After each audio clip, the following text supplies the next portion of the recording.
6:30. We might as well get started.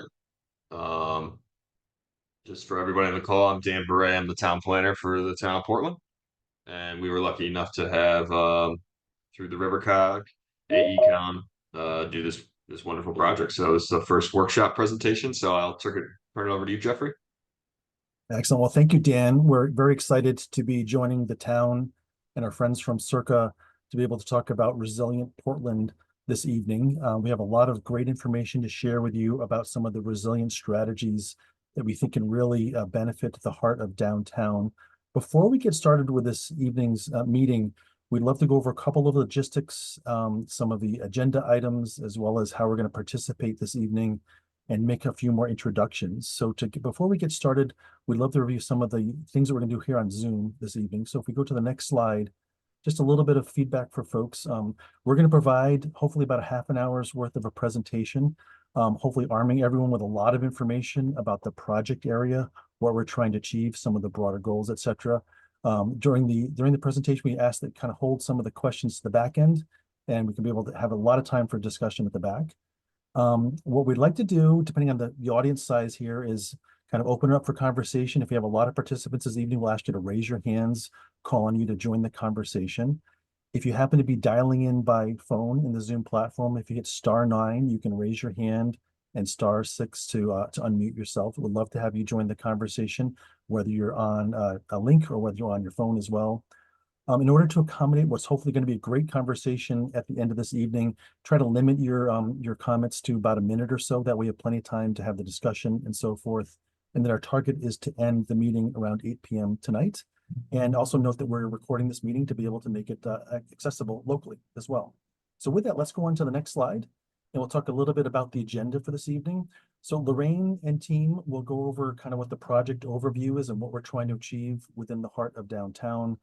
Within that, we'll talk about 2 or 3 major drivers for the project, really understanding about heat vulnerability and how heat and climate change is really affecting the town. Talk a little bit about what's called urban tree canopy and what that means in terms of shading and tree infrastructure and comfort, especially in the hot summer months like this. Lorraine and the team at AECom has done a great job looking through a whole bunch of different indicators about site observations and flooding issues and so forth. We'll talk a lot about what we learned with some of the downtown issues that affect resiliency.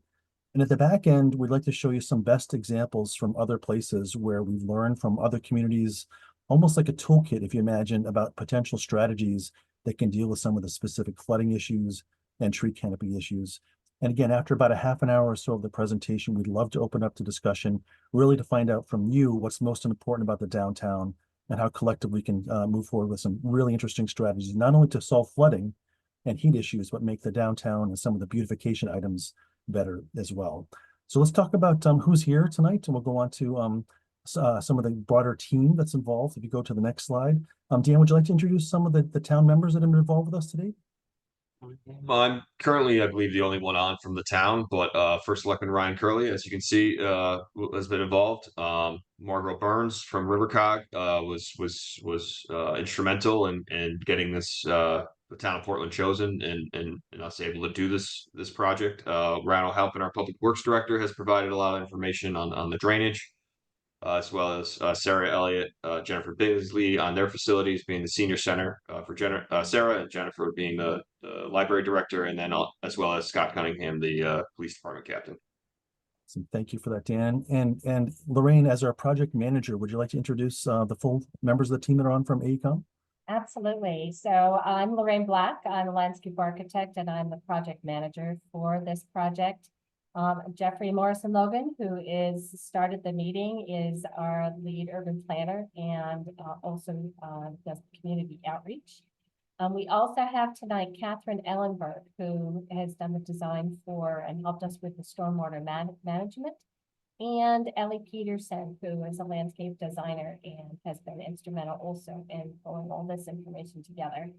And I think we have, yes, Mary Buchanan with Circa. So Mary, your team is here. Hand it to you.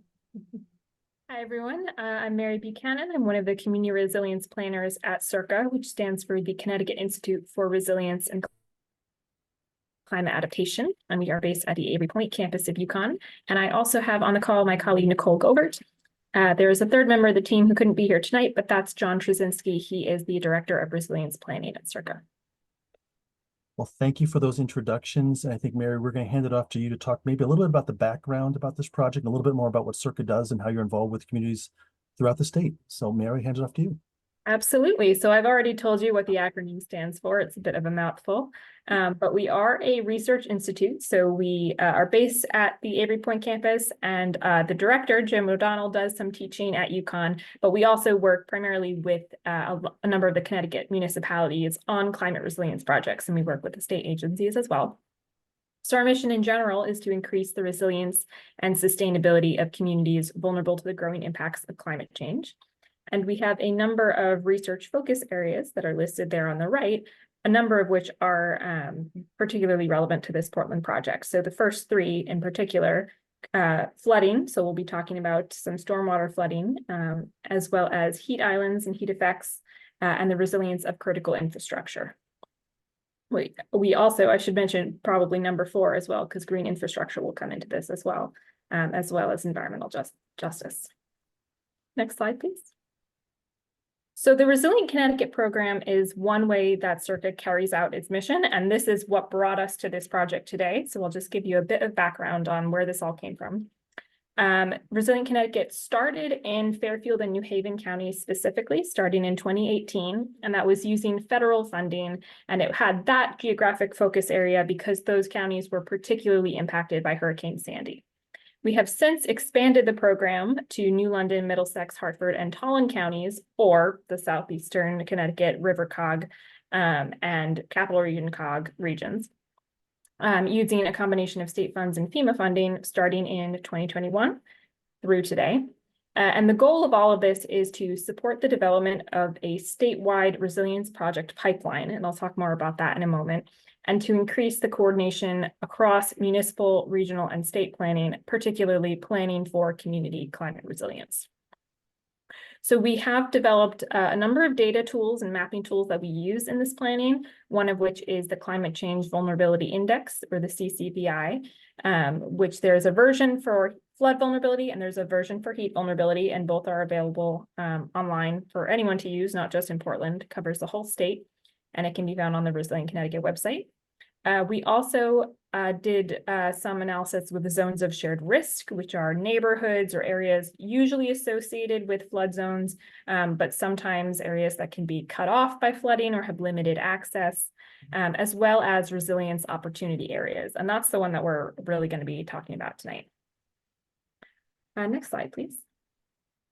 So what is a resilience opportunity area? We call them ROARs, again, to limit the the time it takes to say it.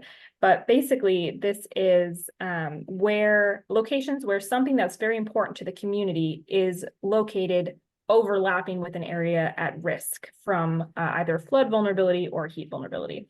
So this map on the right shows the River Cog region, so all the towns that are along the lower Connecticut River.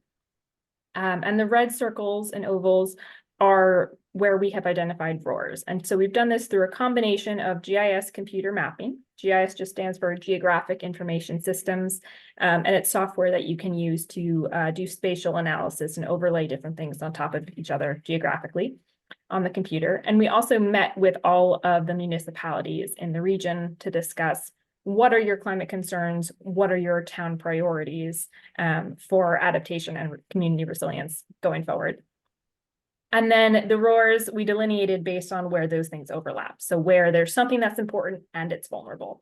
So this could be critical facilities. In the case of Portland, we have a cluster of critical facilities and community resources overlapping with an area that experiences a lot of stormwater flooding as well as some heat vulnerability.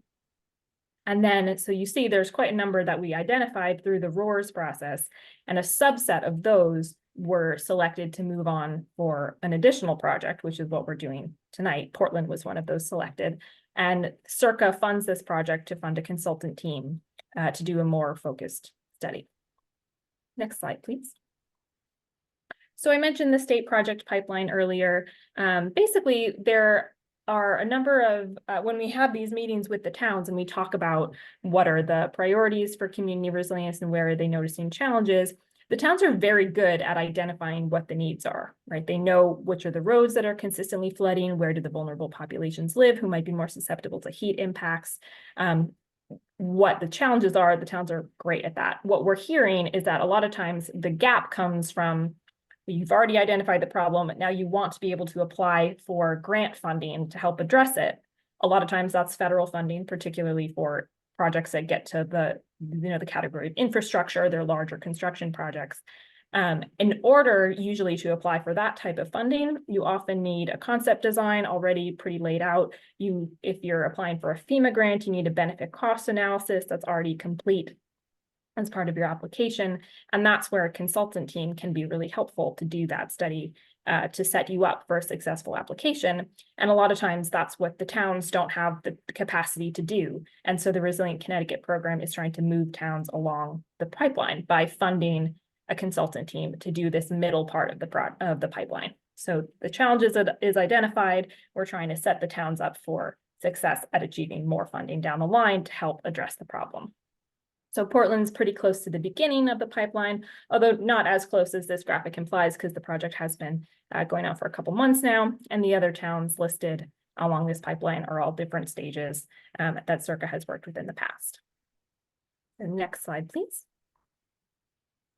And then finally, this is a close-up on the Portland Roar. So we're talking about the area in the downtown where there's a cluster of critical facilities just east of Main Street. So you have your police station, you have your library, the senior center with the food pantry in the basement, all in quite a close area. They're all in pretty close proximity to each other. And there's a central parking area and there's a playground and a green.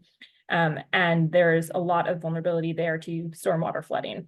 Particularly in the parking lot, which impacts access to those buildings for Portland residents, but also in the basements of the critical facilities themselves. So the police basement, the senior center basement. So that's beginning to impact, the operations of those facilities too. So that's what's shown in the map on the right. And then on the left, those are just the 3 phases of the Resilient Connecticut program. So we started out with a planning framework that's going back to the first 2 county focus area in southwestern Connecticut. That's my cat jumping down in the background. We then did a vulnerability assessment that's including the identification of the roars. And then from that group, we identified a subset of towns to work with on these phase 3 projects. So that's what we're doing now with Resilient Portland. And I will turn it over to Lorraine. Thanks, Mary. So on the next slide, our next step is to look at the study area. So as Mary's done a really great job of giving us some backgrounds, I wanted to focus on, so where are we really looking? This is Portland. It's looking at aerial, and the area is along Main Street between Waverly and Freestone Avenues. And as she had mentioned, it's the block where the police station, the senior center with the food pantry, and the library are located. Next slide, please. So it's our turn to take a look and find out how we can address the objectives for the project. As we had mentioned earlier, we're focusing on flood and heat. The objectives are to look at the flood impact on this. Is really the heart of the town. This is right in the center of downtown. So many people use this space for parking and for just everyday activities, and especially with the green in the parking lot. So how can we look at in reducing some of the flood impact, both on the buildings as well as in the parking area? And we're looking at working together with Circa and with the town, and it's so important to come up with priorities and really looking at the strategies and how it's prioritized based on what everyone wants for this location. And then we want to listen to, and that's what we're doing here this evening, is to listen to your thoughts. We want to, we've been looking at modeling to find out what the frequency, how much flooding there is, what the causes are of some of the flooding, from what we can tell, looking at future projections. And also, as we're all finishing up this last couple of weeks, we are absolutely looking at impacts of extreme heat on the community. Next slide, please. So this is looking a little closer. This is our focus area. To the left is Main Street, to the right is East Main, at the top is Waverly. We have, again, as I mentioned, we've done flood modeling, we've done analysis of existing reports and projects. We've been out on the site. We've had a 2-day field exploration for looking at flood areas and looking at the site itself. We understand that you had shallow flooding at the parking lots and some of the flooding cars, especially last September. I think that most everyone would remember that there was an unusual storm that occurred. There was flooding that went inside the lower levels of the police station and the senior center. The study area, when we started to look at it, it really is a bowl. It has low points in the very center of this. So any kind of rainwater that comes down around the whole area just makes its way to close to where the community playground is. And we've also discovered that we've got some older drainage systems, and there may be some impairments within that space, within that system. The other, in observation and also in talking to the advisory committee, we understand that that public green space has so many different activities. It supports the Portland Senior Center, it supports the community, and certainly the playground right in the center. It really is the heart of this downtown. And as is the senior center. At the center, it's a cooling center. And we looked at what kind of tree coverage there was throughout this whole space. Next slide. So I'm going to go a little bit into detail. First one I'm going to talk about is heat vulnerability. And again, this is a photograph, and I'm sure everyone from town is familiar with this. There's a couple of chairs trying to find a little bit of shade here. So this was back in May. So we took a look at the area at the playground. The next slide, and could just observationally see that there were very few large mature trees in this location. Next slide. We started to look at tree canopy maps. If you look at this slide in the green, in the blue square, that's our study area, and the dark green is the areas that have tree cover. So we start to look at not only observing what the situation is, but also taking a look at some of these GIS mapping and some of these aerial maps to inform us as to the areas that would be prone to a much hotter surface temperature. Next one. We used a different analysis and looked at exposure and sensitivity and adaptive capacity and then again, the study area is in that blue box, but you can see the dark red in these maps of heat analysis. And this is showing us all the concentration of where it's going to be the hottest in the area of Portland, is right in this one location in the study zone. Next slide. So we took both and we overlaid the tree canopy and the heat maps, and it just reinforced what we're discovering and gave us a way to sort of fine tune and take a look at areas that we would recommend having additional shade and additional tree planting. Next slide.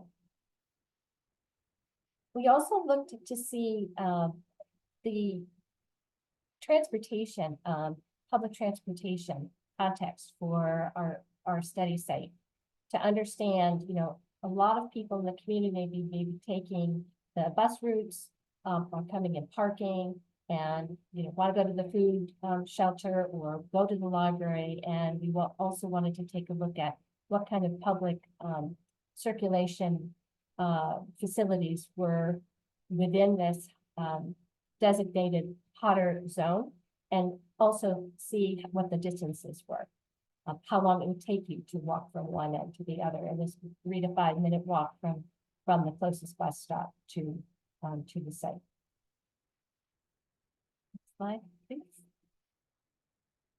And so we took our base map and we started to shape out areas that we would focus on. And you can see in this dark red area that this is the location that we would recommend taking a look at, increasing the tree canopy to reduce the surface temperatures. I'm going to go on to looking at site observations and flood analysis. So our engineers, we had these great photographs that were supplied by the community showing that September 2023 flood event. The one on the left is at the senior center. A similar situation was happening also in the basement of the police station. And you can see all the standing water. So for our goal is to find out, well, why is that happening? And our next slide, please. And our engineers, again, did a 2-day analysis. They looked at all the piping. And what we discovered is these dashed dark red lines show the existing drainage pipeline and every pipe system. And everything goes to that inlet E that is in the purple dashed circle. So all the runoff, all within this block, everything runs into the catch basins, everything flows into the pipes, and everything goes into that inlet E. And then from that point, it flows out and under Freestone Avenue. And that inlet E seems to be the source of so much of the flooding when you do have extreme events. And as well as some instances of the pipes having a backup pattern into the police stations and into the senior center for the size of the pipe and the capacity of the system.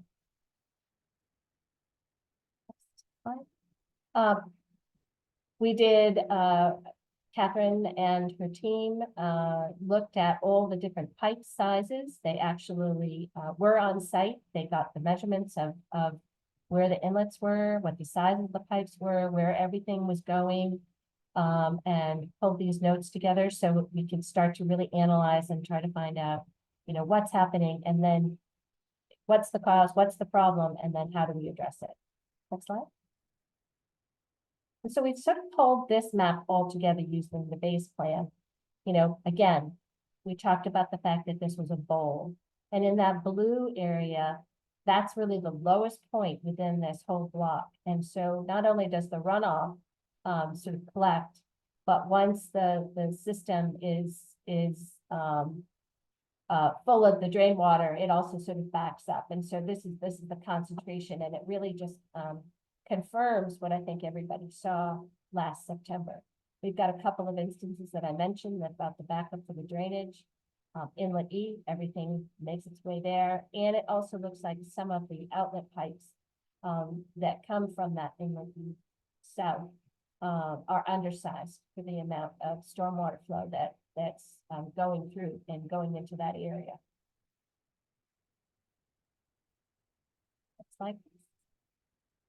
So we are starting to look at, now that we sort of understand the issues, we're starting to look at some of the strategies. And I'm going to turn this over to Jeffrey to kind of walk us through the toolkit of some of the strategies to address these issues. Okay, great. Can you hear me okay, Lorraine? Yes. Excellent. So the idea here that's independent of very specific solutions for the site, we'd love to talk a little bit about some of the toolkit options, as Lorraine mentioned, and how if you apply all of these in a very strategic way, it can really help the overall problems that we're seeing in the parking lot area and with some of the heat island effect. So we'll go through each of these one by one. And I think the idea here is, as we're thinking about the future of some of the recommendations, let's reflect on some of these images and see if we can imagine them happening in the downtown area and in the site area to see if that could help solve the problem. So we'd love to understand if the community likes some of these things, have certain preferences, because in the end of the day, where we're trying to fix some of the storm drain issues, how you put that back and what it looks and feels like can beyond just fixing a pipe. It can be done in ways that are very aesthetically pleasing, can open up opportunities for how you program that part of the downtown and open up other activities. So these are really meant to be, thought-provoking ideas about how these toolbox items can really open up design solutions that might resonate locally. So let's go through them one by one. So the idea of expanding the urban canopy. So obviously with trees that could be planted within this area, the idea of having shade for the cooling effect, I think would be really important. So could we supplement the area by adding in extra trees? It reduces the surface temperature of the whole green space that's out there. It improves the air quality and really helps to absorb from the ground going up some of the water. So when a rain event happens, the root systems can help as well as from the cooling effects. The idea of adding what we call urban tree canopy in the right locations could be quite effective in terms of solving multiple challenges on the site. Let's go on to the next one. This idea of what we call rain gardens. So when water gets collected along roads and along parking lots and along areas that does not let it percolate into the ground, those get channeled down and get collected into those catch basins that Lorraine mentioned. But we think that there might be opportunities on some portions of the study area to put in these bioretention beds or rain gardens to be able to supplement the existing stormwater infrastructure, those pipes and those catch basins, to be able to do a couple of things. One is to be able to hold the water back as it's filling up so that the pipes have capacity to drain into the broader system, and also maybe filter some of the water and things before it goes back into the ground. So the ideas of filtering pollutants, the ideas of maintaining the water, holding things back, and also it doesn't have to look like an engineered solution. The idea can be a beautiful aspect of adding in this kind of a design program to the whole area. Might be a wonderful thing from the design aesthetics perspective as well. Let's go on to the next one. So the idea of reducing what we call the impervious surface area, or the asphalt, the blacktop that's in there as well. So if you imagine water gets collected and can't go into the ground, so it's being channeled into the pipes and into the catch basins. So the idea that if we change some of those surface areas to let the water go right into the ground, let the soil, let the root systems of the trees soak up that water, it's channeling less of that into downstream into the ponding area as well. So changing the surface in certain locations might actually be very advantageous for us as well. And also provides more space to do other things too. So reducing the asphalt area, maybe you can put in gardens or other lawn or other things around the edges as well, and program it for more of community uses versus just for the cars, for example. Let's go on to the next one. Simple solution is just thinking really about the capacity of the drainage infrastructure itself. So part of the initial findings that our team has started to come up with is that understanding where those catch basins are, how the pipes get connected. Lorraine mentioned that there might be some undersized pipes or capacity within that system.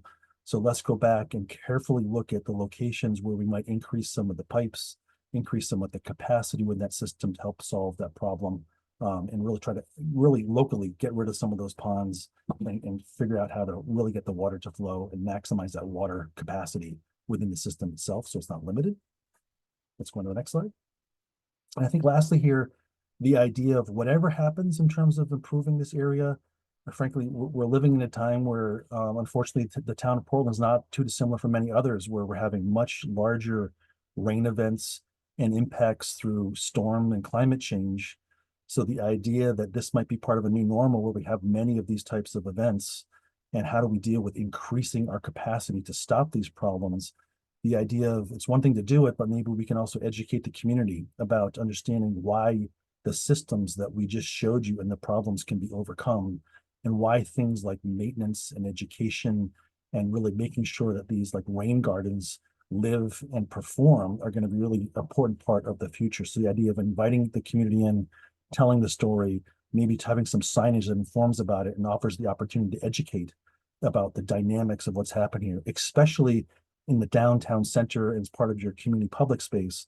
Why not use it as a learning opportunity with the public as well? So with that, let's go on to the next slide. What we'd love to do here is Lorraine and I, Mary, and probably a few others would love to just facilitate, frankly, an open discussion about the items that we've been talking about here. Lorraine mentioned the heat island issues and the heat effect. mentioned the stormwater challenges.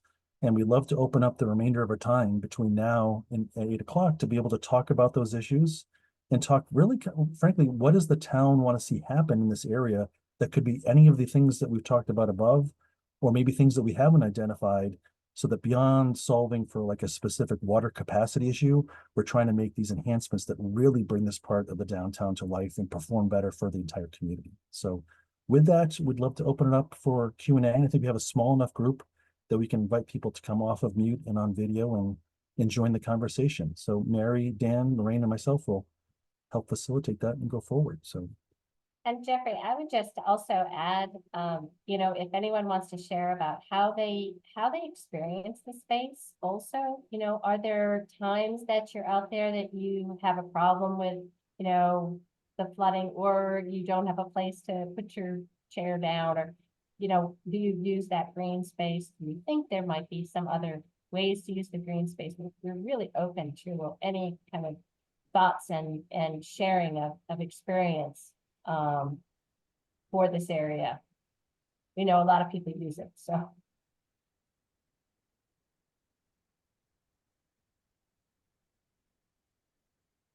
So if anyone would like to, and maybe Dan, you can facilitate from having the host controls, but we'd love to invite people to join in the conversation, either by raising your hand or coming off of microphone. Can you hear me? Yes, Nancy. Yes, I am Nancy Brault. I live on Lake Road, so it's a little different up here. And I didn't realize that some of this flooding was happening down in town, to be honest. But I think those are great ideas. You have, there are some that are more costly to do, like if you're going to dig up piping to better the drainage system, as opposed to planting trees. But I really, I think that developing rain gardens to divert some runoff, or more like to develop extra capacity that will clean runoff, is helpful. I like all your ideas. Of course, it comes down to cost. Yeah, great point. And as we dive deeper into kind of getting to the specifics of the problem, we're going to try to right size those solutions to make sure we're addressing them at the right scale. And some of them, might be smaller interventions and bigger ones. We'll have to try to get that in terms of what comes next in our process, right, Lorraine? Well, it's really great about having this toolkit approach, Nancy, is that, we'll, again, as Jeffrey said, we'll have different levels of different scales for strategies. And also that'll address some of the funding that Mary mentioned. I do have one question. Is there a committee, a town committee that will be developed that will kind of be integrated with others to decide or to come up with ideas on this planning process? So I think part of this, we know part of this planning process is not only to identify the problem, but also to come up with some solutions and to do some cost estimating around it, and to be able to share that with the list that we showed in the beginning of this presentation that showed all of the different groups that are involved from the town as well as Circa. So we'll be sharing some recommendations with them and coming back, frankly, to the public to show you what some of these solutions might look like. So you guys are kind of spearheading this? That's correct. Between Circa, the town, and us as consultants supporting the process, we're helping to generate those ideas. But we want to listen first to the community before we start to draw too many things and get that critical feedback loop as well. Okay, thank you. Excellent presentation. Thank you, Nancy. We will be coming back to the public. We'll have another meeting in the fall also with some of the ideas. So. And we do have on the advisory committee, just in case, I know that was at the beginning, so in case anyone's here who wasn't at that point when it was mentioned, we have the library director, the senior center director, the police captain, in addition to Dan and two different Ryans from the town. Right. So, they have been involved since the project began in March, so we have that element of town involvement as well. There's a couple commissions too that I don't know if there's members that have been invited to attend, but they might be able to offer some input as well, both on the end of education as well as expertise in the town. Just putting that out there. Yeah, I had invited pretty much every commission I could. So we had sent out 2 reminders to everybody. So Okay. they're aware. Okay. Hey, Hey, Dan, Dan, it's Bob Ellsworth. I have a question or an observation. I guess my question is, other than people coming and going to the buildings that are in this area, is there really a lot of community use of the open area? I realize there's a playground there, but as far as has anybody done a study or a look at how much the community actually utilizes this space? So I know the Park and Rec department utilizes it for a couple events. They do like an ice cream social, they do like a petting zoo event, and those have been centered around that back parking lot as well as taking advantage of the green space where the gazebo is. And then I think some people do use the gazebo and park space from the local neighborhoods as well as the Okay. people who go to the senior center. And I think Because I guess another question would be whether, a traffic or parking study should be done, to see how much of the paved area, the impervious surfaces are utilized on a regular basis. That I think would help make the decision as to whether we can get rid of some of the pavement and turn it into a kind of canopy or a retention basin. Yeah, I think a couple of quick thoughts there, Bob, and thanks for bringing up both of those. The idea that it appears that the parking and the layout kind of evolved somewhat organically over time, that, as things got improved, the library came in, parking got expanded, etc. So when you do a study like this, I think it opens the opportunity to think more holistically about minor things that you would change to try to improve the operations across the board. So while the park may be utilized for so many things now, are there things that we can do that can improve the utilization of the park and make it more open and more utilized and so forth? The same thing for the parking, does it connect in the right spots? Can we simplify things, or maybe some of the width of the travel lanes within the parking lots can be reduced? So we're going to look kind of carefully at simplifying and improving the functionality of it to open up more options here as well. And I would also add to that, we're looking again at lots of different options, but we heard that the parking was used quite a bit. It was really full, and then it wasn't. So with most town areas, you might have meetings at night, so you have a full parking lot, and then there'd be days that you wouldn't.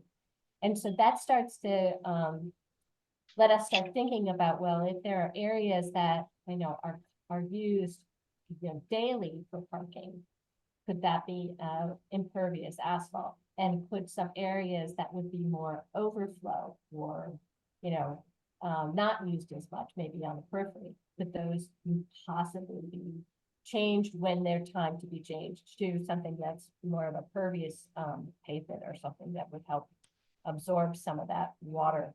And as Jeffrey mentioned, I think that, as we start to look at it as landscape architects and engineers, there's a lot of large, wide aisle space that isn't necessarily needed. So, just kind of tweaking a bit can make a big difference, can add to the Right. And another thought I just had while you're talking would be to maybe look a bit beyond this zone that's mapped out here and think about, there is a public parking lot right across Main Street, which might be better utilized when there's a lot of traffic or a lot of parking demand for meetings, after hour meetings, evening meetings. So the parking, in this site may be able to be reduced and transferred over to that public parking lot across Main Street. Thank you. Yeah, That's all very good good. thoughts. Things Yes, worth exploring, absolutely. right? Great. Thank you for that, Bob. Appreciate it. Sure. And I think there's someone else was about to talk, and when Bob jumped in there too. Was another person that wanted to dive in? yeah, my name's Angela Hammond, and I'm part of the Economic Development Commission, as well as the Board of Education. And I was just curious as to the scope. Are we strictly limiting it to the downtown area? Because when we first started talking about this is the first time I'm included in one of these meetings, is my mind right away came to the river area where we have to close the road, 4 or 5 times a year to traffic within our town and redirect everyone to go around that area. We even had to move our Portland Fair. I know that only happens once a year, but are we limited to just this with the scope of this commission, or can we expand it to those areas as well? Great question. Yeah, so for this study, a lot of work and effort goes into defining the project, putting some project limits to it, and putting funding to studies like this to get these accomplished. Mary in the beginning mentioned about the 3-step process that Circa's gone through, from planning to implementing projects like this. So the short answer is this is the boundary for this project, understanding that there's probably many other locations throughout the state, frankly, that would benefit from other looking. But for this purpose, it is really the boundary that's here as well. But if there's anything that we learn from this process that helps inform downstream items by adding capacity here that comes out of this process, it would be, I'm sure we'll try to share that as well. Yeah, and I'm not sure if you want to add to that about what's happening in other parts of downtown as well. That's way down. That's on the other end of town, which she's referring to. It's kind of a larger issue, which I'm not sure how we could possibly solve that one, but it's certainly something to consider. We've also found that some of the, the toolkit approach, Angela, that we're serving for this, for our study, some of those strategies can be repeated in other locations as well. I don't know if any could, resolve the issues that you're having on the river, because I'm assuming that's from the Connecticut, and I'm not familiar with that, but just thinking about the town, the wider town, and if there are other smaller locations that some of these toolkits could be applied, especially if they're successful here, are a good way to go. Thank you for that. Thank you. Excellent. Thank you, Angela. Appreciate that. Who else would like to dive in? This is actually very helpful feedback, and understanding what you'd like to see happen is great too.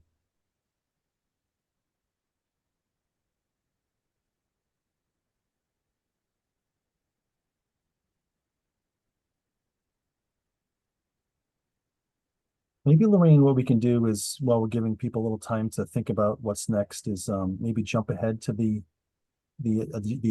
schedule and just talk about where we are Absolutely. in the process. As we mentioned before, this is really just the first of a couple of conversation here as well. You can see the schedule. Lorraine, do you want to give us some of the highlights? Absolutely, yeah. So we started this in early March, February. We started to do the inventory and some of the analysis. And as I had mentioned, we were out on site in the freezing cold of February, and then we got to see it again in May. So it was great to see it at different times of year. We did the field reconnaissance then. We've had we were having a kickoff meeting we did with the advisory committee, but we're having 4 other meetings with them, the advisory committee, and we're right now about to go into that adaptation options and conceptual design phase. So once we gather all this information from people on this call and all the information from the advisory committee and all our analysis, we'll start looking at different strategic options. And then at the same time, we'll look at sort of that cost benefit analysis to understand what each portion of these toolkits, where, how much benefit is going to happen, and how to do that comparison. And then we'll start to pull together the final report, which will be done early in 2025 in January. And we'll have another public meeting sometime in mid-November to give a presentation of all the different options before we finalize the final report. Because a little idea of where we are. is about a year. From Yeah, thank you start for to that, Lynn. finish. It's just, it's great that we have a couple of feedback loops with the public. It's also great that we have such a diverse advisory committee that can give us those kind of bouncing ideas with them from the different perspectives as well. So we're looking forward to getting into that next phase of starting to draw ideas and see if things can work on the site, et cetera. This is Nancy Brault again, and I just wanted to throw it out there because you hadn't mentioned it about the rain leaders and such that are on those buildings that are in that area. Are they, I suppose you guys will make an evaluation as to how much water's coming off those roofs and where that water's going, and which might go to better be served in rain gardens, but just putting it out there. Yeah, so thank you for that, because that's actually a very important part of it. Not only are there the drains that are in the parking lots themselves, but they're the downspouts from each of the public buildings, especially the senior center building and how some of the ramps work that goes down into the lower level. We understand from prior events that some water's been getting in there as well as the police station. So understanding the outlets, where do they go into the system? There might be some localized recommendations to each of the buildings once we get into some of the further analysis. Lorraine, I'm not sure if you want to amplify any of that, but I think that's going to be an important part of it at the edges versus the bowl area as well. Absolutely, absolutely. And I also wanted to mention that I think there are a lot of co-benefits for some of the things that we're probably going to be recommending. I think that it was Bob might have mentioned about people, didn't seem to be using the green, and we've talked, especially within the advisory committee, about the fact that if the space ended up being more comfortable, especially with the food pantry and especially for the senior center, as far as even benches and again more trees, it's so that you really are enjoying that space out there. But you might find that there are more people that are interested in coming, out of the buildings and enjoying that center, that green center. And definitely if we had incorporated some rain gardens, that's going to be, not only are they functional, but if done well, could also be, aesthetic, a beautiful ad for looking at flowering, herbaceous material. It can be supportive of the children for the education piece of understanding, where does water go? Why is it important? And, why are we doing this? Just really, it's a great opportunity to be able to have folks that come to the playground and to the library actually be able to have that link and that connection with some green space right outside their doors. Thank you for that, Nancy. Other comments from folks? Anyone that hasn't had a chance to speak tonight? Would love to hear from as many people as possible.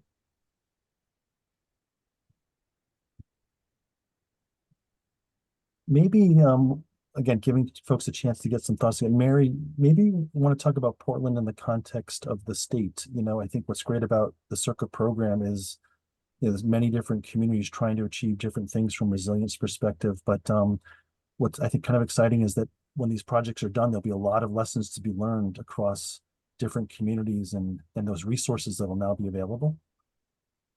Sure, absolutely. So Portland, as I mentioned, was one of a subset of ROARs that were selected for Phase 3 project. And one of the reasons, so there are a couple of things that go into that. One is what led to the selection of the ROARs in the first place. And so one of the reasons why this section of Portland was selected over some others was those critical facilities that are in that cluster there and the importance of those facilities functioning well to the town and residents having access to those facilities. But then another piece of how a ROAR gets selected to move from Phase 2, which is identifying the ROAR in the first place, to Phase 3, which is this focused Circa funded consultant project, is the willingness of the town to be able to work with this team. So that's really to the credit of Dan and the rest of his team in the town, that you've been present at the advisory committee meetings, helped us put together that committee in the first place, come to these meetings, provided a lot of the drainage data. So that piece of having a town that's interested in this and putting work towards community resilience is one of the things that will tip a town over the edge into getting a Phase 3 project, because that is a necessary piece for the project to work at all. So the GIS is great, the, vulnerability, sensitivity analysis, all really important, but the piece that makes a project happen is in the town be present and willing to work on it. So that's an important piece. That's one of the ways that Portland has sort of risen to the top to get selected for one of these phase 3 projects out of the wide variety from phase 2. In the River Cog region, we also have another project in East Haddam, focused around the area of the Goodspeed Opera House. And then we have a couple getting started in the southeastern region. So we've got one in Mystic on the Stonington side, one that's focused along the Yantic River and how it's impacting Norwich. And I think I'm forgetting, Jewett City in the town of Griswold. And we have a couple projects starting in the Krog region as well that are a couple months behind. So they're still getting selected right now.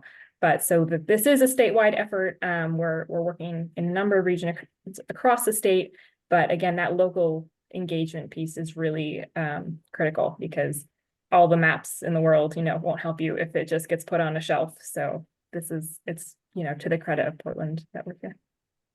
Thank you for that. And maybe, Ellie, if we go back to the site plan to talk about, again, maybe just to reinforce, we affectionately call it the so what aspects of this project. So, it's very interesting when we as designers, landscape architects work with communities, there's always different problems to be solved here, but it's really unique that the layout of this land and the bowl effect and the fact that there's all these municipal uses that really tie them together, frankly, is kind of unique, and how the parking lot and the stormwater infrastructure literally tie the systems between those buildings together as well.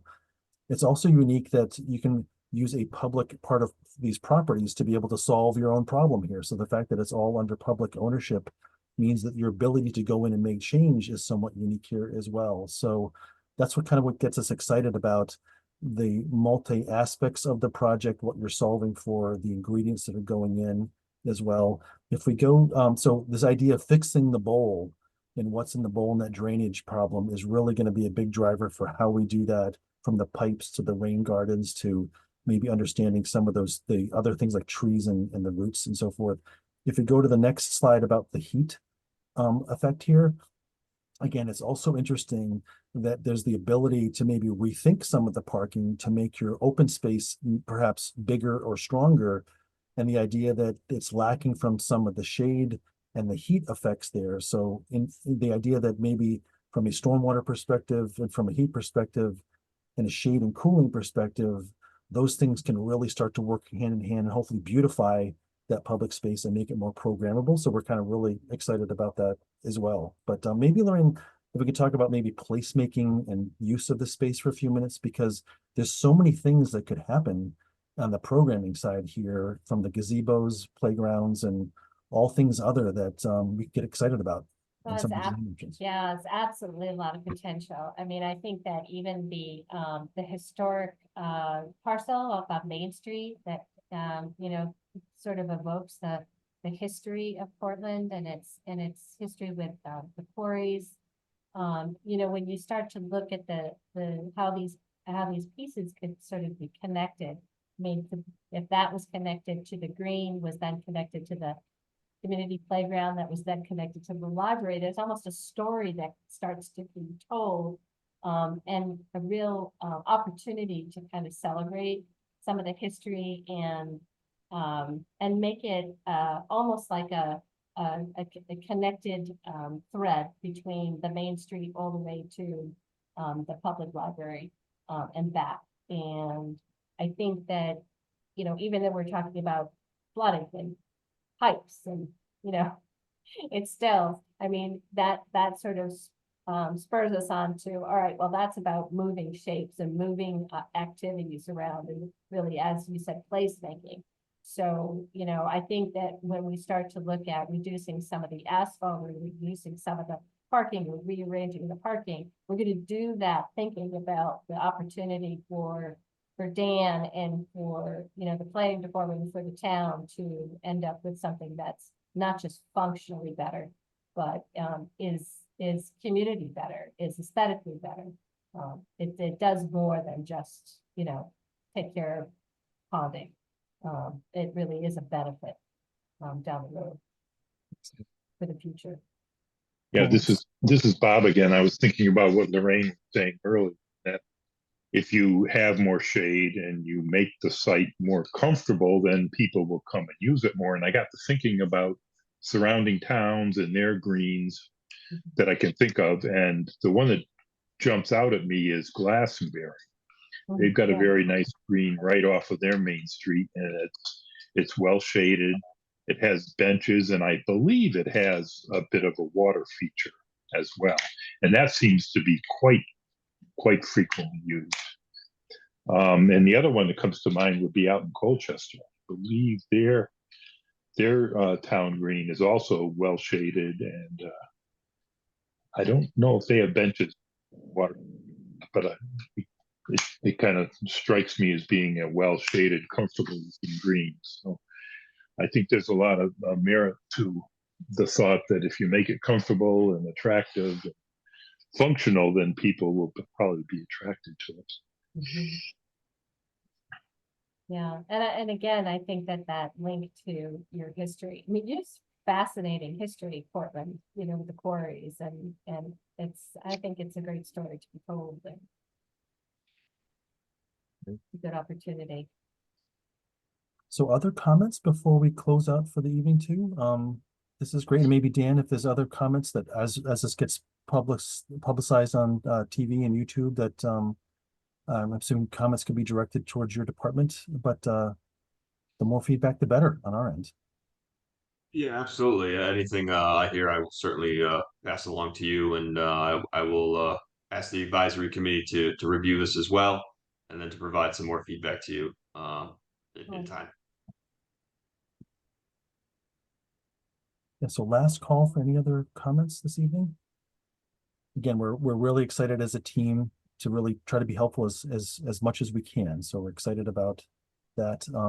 Wayne, maybe back to, and Ellie, back to like the what's next. So we got a couple of months of, you know, diving into some options and these things and coming back. So you want to talk about the next steps, Lorraine? Yeah, so that once we sort of assemble everything and maybe hear from a few more people as people start talking to Dan and give us some input in the advisory committee, we are already starting to think about what type of things that we're going to be putting together for, again, for recommendations for strategies. And we'll be doing that over the next few months into the fall. And again, as I mentioned, you know, once we get some of those strategies in enough of a state that we can start looking at those cost benefits. We'll be doing that probably through into October before we start doing the final report, and then we'll actually be, you know, a report that we'll be submitting to Circa as well as to the town of Portland to use for the next steps, which is looking at funding and getting, you know, things off the ground. Great. So let me go to Mary and to Dan to close this out for the evening. Like any final thoughts or words? Mary, I'll go to you first, then over to Dan before we close out for the evening. Just thank you all for coming and for sharing your ideas. It's really helpful. We want to make sure that they get incorporated, that we appreciate your time. Yeah, I want to reiterate all the public participation from people who did, and thank you guys for working on this project, and also the RiverCog for kind of directing our attention to the possibility of this. So I think this is going to really help us kind of understand what's going on down in that area, and how to make some improvements, because I think it was just last week the police station flooded again.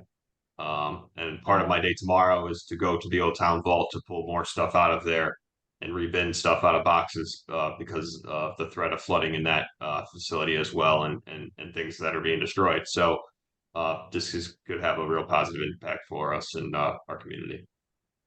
Well, thanks for that, Dan. And we're looking forward to coming back to the community in around August. I'm sorry, in November.